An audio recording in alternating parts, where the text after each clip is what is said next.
ಸುಧಾರಕರು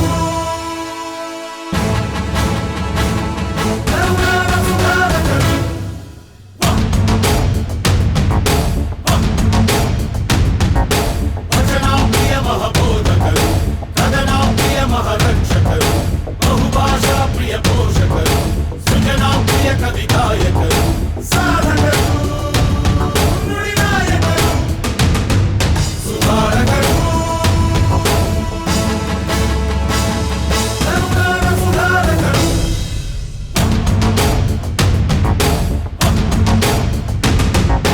ಜೇನಿನ ಹೊಳೆಯಿ ಕನ್ನಡವು ಹಾಲಿನ ಬಲೆಯಿ ಕನ್ನಡವು ವಾಣಿಯ ವೀಣಾ ತಂತಿಯಲಿ ಅನುರಣಿಸೋದನಿ ಕನ್ನಡವು ಹಾಡಿದರು ನಲಿದಾಡಿದರು ಸುಧಾರಕರು ಕರುನಾಡ ಸುಧಾರಕರು ಮೊದಲಿಗೆ ಕನ್ನಡ ಟಿವಿಗೆ ನಾನು ಅಭಿನಂದನೆಗಳನ್ನು ಸಲ್ಲಿಸ್ತೀನಿ.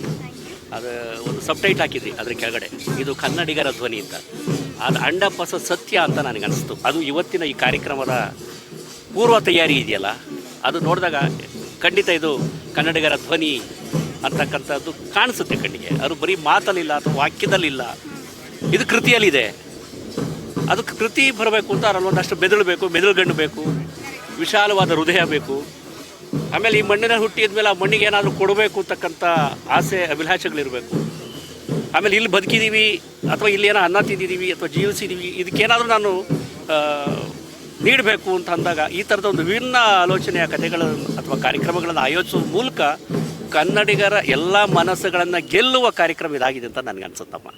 ಅದು ಹೆಮ್ಮೆ ಅಂತ ಹೇಳ್ಕೊಳ್ಳೋಕ್ಕಿಂತ ಪದಗಳು ಯಾವ್ದಾದ್ರು ದೊಡ್ಡದಿದ್ರೆ ಬೇಕಾಗುತ್ತೆ. ಬಹುಶಃ ಎಲ್ಲರೂ ನಾನು ಇಲ್ಲಿ ಹುಟ್ಟಿರೋದಕ್ಕೆ ಹೆಮ್ಮೆ ಅಂತ ಅನಿಸುತ್ತೆ ಅನ್ನತಕ್ಕಂಥದ್ದು ಒಂದು ಖುಷಿ ಕೊಡೋದು ವಿಚಾರ ಅಂತಕ್ಕಂಥದ್ದು ತುಂಬ ಚಿಕ್ಕ ಪದ ಆಗುತ್ತೆ. ಅದಕ್ಕಿಂತ ದೊಡ್ಡ ಪದ ಯಾವ್ದಾರು ಸಿಕ್ಕಿದ್ರೆ ಖಂಡಿತ ಅದಕ್ಕೆ ಸಲ್ಲತಕ್ಕಂಥ ಮಾತಾಗುತ್ತೆ. ಒಂದೇನು ಅಂದರೆ ಒಂದು ಭಾಳ ಖುಷಿ ಕೊಡೋವಂಥದ್ದು ಅಂದ್ರೆ ಪ್ರತಿಯೊಂದು ಫ್ರೇಮ್ನಲ್ಲೂ ನೀವು ಒಳಗಡೆ ಎಂಟ್ರಿ ಕೊಟ್ಟ ತಕ್ಷಣವೇ ಪ್ರತಿ ಜಿಲ್ಲೆಯ ಸಾಧಕರುಗಳನ್ನು ಹೆಸರುಗಳನ್ನು, ಆಮೇಲೆ ಅವ್ರು ಯಾರು, ಯಾವಾಗ ಹುಟ್ಟಿದ್ರು, ಅವರು ಯಾವ ಕಾರಣಕ್ಕೆ ಅವರು ಪ್ರಮುಖರಾದರು ಅಂತಕ್ಕಂಥ ಸಂಪೂರ್ಣ ವಿವರಗಳ ಉಳ್ಳುವಂಥ ಫಲಕಗಳಿದೆಯಲ್ಲ, ಅದು ಖಂಡಿತ ವಿಭಿನ್ನವಾಗಿದೆ.